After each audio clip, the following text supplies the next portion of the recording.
Vladimir Poutine, qui avait promis pourtant de réparer les routes, de rendre les hôpitaux plus efficaces, les écoles plus effectives, les gens se rendent compte que la Russie reste un pays pauvre, qui ne s'améliore pas, dont la démographie n'est pas brillante, où la corruption est toujours très présente, où le droit n'est pas respecté. Et donc les gens commencent à connaître un certain désenchantement. Mais pas de danger pour Boutina. Faute d'opposition, elle est assurée de gagner et d'entrer à la Douma, le Parlement russe.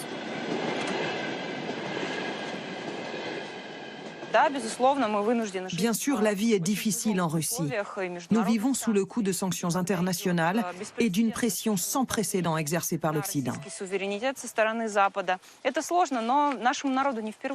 C'est compliqué, mais notre peuple a l'habitude. Vous savez, il y a une expression très juste en Russie. Nous n'abandonnons pas les nôtres. Pour vous, c'est difficile à comprendre, mais c'est comme ça chez nous. Le peuple est dévoué à son président et le président est dévoué à son peuple. En Russie, on fait semblant de croire à la démocratie à l'occidentale. Mais en fait, on pratique autre chose. C'est-à-dire qu'on a transformé les élections en proclamations. On interdit toute formation d'un parti politique libre. On contrôle les partis d'opposition. Donc en fait, en Russie, on est dans une pseudo-démocratie. Le discours maintenant, c'est celui de dire notre modèle est mieux que le vôtre. Les élections sont à ce point truquées qu'ils font plus beaucoup d'efforts pour le cacher, mais ça s'accompagne d'un discours sur le thème notre modèle, c'est le peuple et son dirigeant se répondent en permanence, sont sur la même longueur d'onde, avancent ensemble, et ça, c'est beaucoup plus démocratique que vos démocraties représentatives malades. Bonjour. Mais certains n'ont pas l'air très convaincus. Ces collégiens n'ont pas encore le droit de vote, mais la candidate a tenu à les rencontrer eux aussi, car derrière les apparences, la jeunesse bouillonne. Dans les provinces russes, vous avez à la fois vos profs d'université, voire vos professeurs au lycée, vous avez vos voisins, vos parents qui vous disent de ne pas aller manifester, parce que c'est interdit, parce que vous ne comprenez rien, parce que vous êtes manipulé par l'Occident, et pourtant les jeunes vont manifester.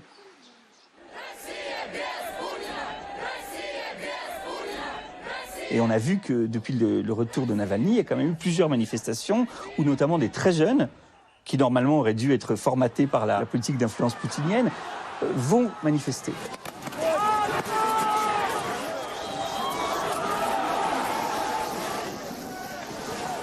Manifester était toléré auparavant, c'est devenu totalement interdit. C'est-à-dire qu'on a des gens qui sont condamnés à des peines de prison longues, de 3 à 4 ans, pour avoir, par exemple, jeté une bouteille d'eau en plastique. Et puis c'est la partie la plus souterraine, la plus difficile à observer, mais sans doute la plus terrifiante pour les gens, c'est une pression qui a lieu dans les entreprises.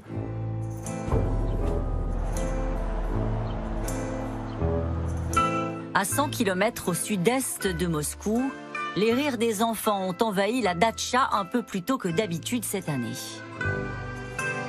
Depuis quelques semaines, Sergueï s'est réfugié ici avec toute sa petite famille pour faire quelques économies à la faveur de l'été.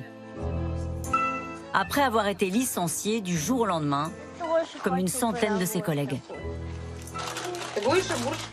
Conducteur de train depuis 8 ans au métro de Moscou, il n'a pourtant même pas manifesté. Son seul tort, aux yeux de son supérieur, avoir entré son nom sur un site de soutien à l'opposant Navalny. Il m'a parlé de la magnifique Russie que nous avons avec Poutine, du fait que nous avons des ennemis, qu'Alexeï Navalny n'est qu'une marionnette aux mains de l'Europe de l'Ouest et des USA. Et il a ajouté « Ceux qui n'aiment pas Poutine sont mes ennemis personnels et ils ne travailleront pas ici ». Qu'est-ce que vous en pensez, vous, de Navalny ? Pas grand-chose, mais c'est un homme plutôt courageux. Personne en Russie ne peut critiquer Poutine comme il le fait lui. C'est quand même lui qui a sorti cette fameuse vidéo sur son palais.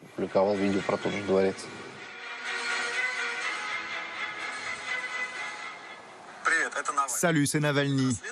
Vous allez voir que le palais de Poutine, ce n'est pas seulement une maison, mais aussi 7800 hectares de terre, près de 300 hectares de vignes, dans 4 lieux différents. Un château, des fermes ostréicoles et un luxe sans fin.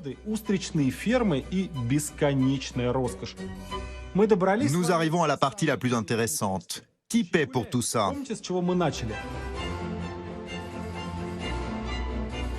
Le message qu'il transmet, c'est Une pyramide mafieuse s'est constituée dans les années 90 et a pris le pouvoir dans notre pays. Et ça, c'est un message qui est très fort. Et le palais est en fait, d'une certaine façon, simplement une manière d'illustrer ça. Ces capots, ces lieutenants ont offert au grand chef un palais.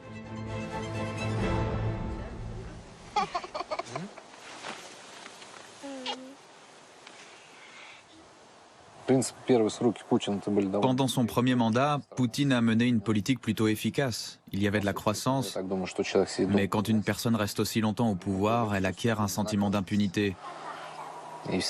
Tout devient permis.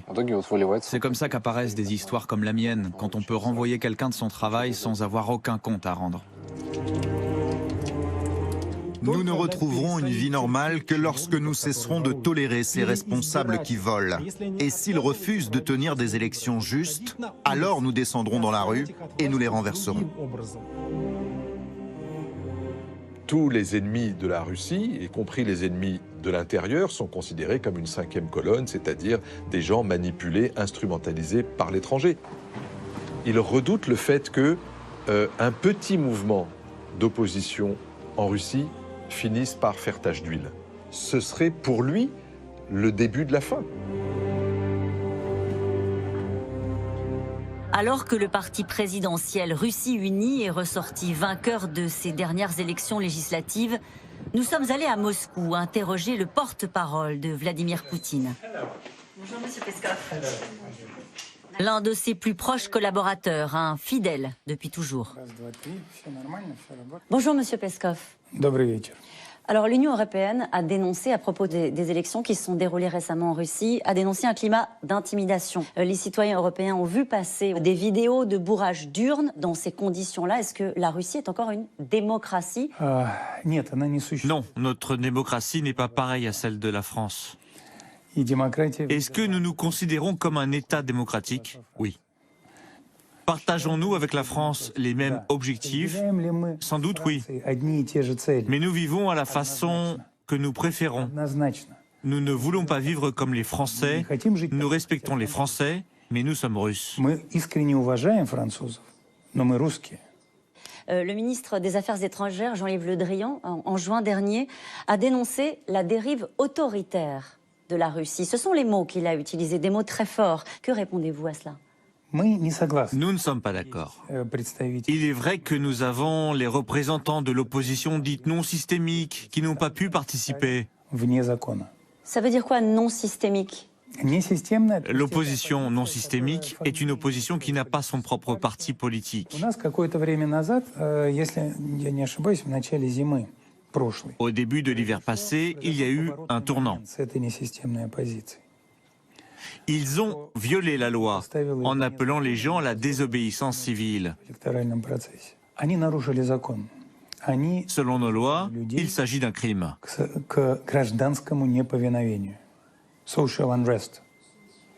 Quelqu'un a été mis en prison ou quelqu'un a été puni par la loi, quelqu'un a payé une amende. Le pouvoir a frappé fort. Vous êtes française. Je sais que vous allez dire que vous avez les gilets jaunes. Bon, nous respectons votre tolérance. Mais nous sommes beaucoup moins tolérants à la violation de la loi. Pourquoi vous citez jamais son nom, Alexeï Navalny? Vous l'appelez quelqu'un? Vous savez, il y a eu cette histoire de son empoisonnement. Vous le savez. Nous l'avons surnommé le patient berlinois. Il vous fait peur, Alexeï Navalny? Vu de France, on a l'impression qu'il y a une forme de fébrilité. Non, on n'a pas peur de lui. Il veut être égal aux vrais hommes politiques, les personnes qui sont aujourd'hui au pouvoir et pour qui on vote. Mais à chaque fois que notre président ou un autre représentant du pouvoir l'appelle par son nom, ça reviendrait à le mettre au même niveau que nous. Nous ne voulons pas partager notre popularité avec lui. C'est ce que nous refusons de faire. Il ne mourra pas en prison, Alexeï Navalny. Espérons qu'il ne mourra pas. Chez nous, comme on dit, on touche du bois. Heureusement, il a survécu à tout ça. Nous ne savons toujours pas ce qui se cache derrière toutes ces histoires d'empoisonnement. Nous n'avons toujours pas reçu de réponse. Heureusement, il est vivant. Quand il s'est retrouvé en prison, il a fait une grève de la faim. Plus tard, il a recommencé à manger, heureusement.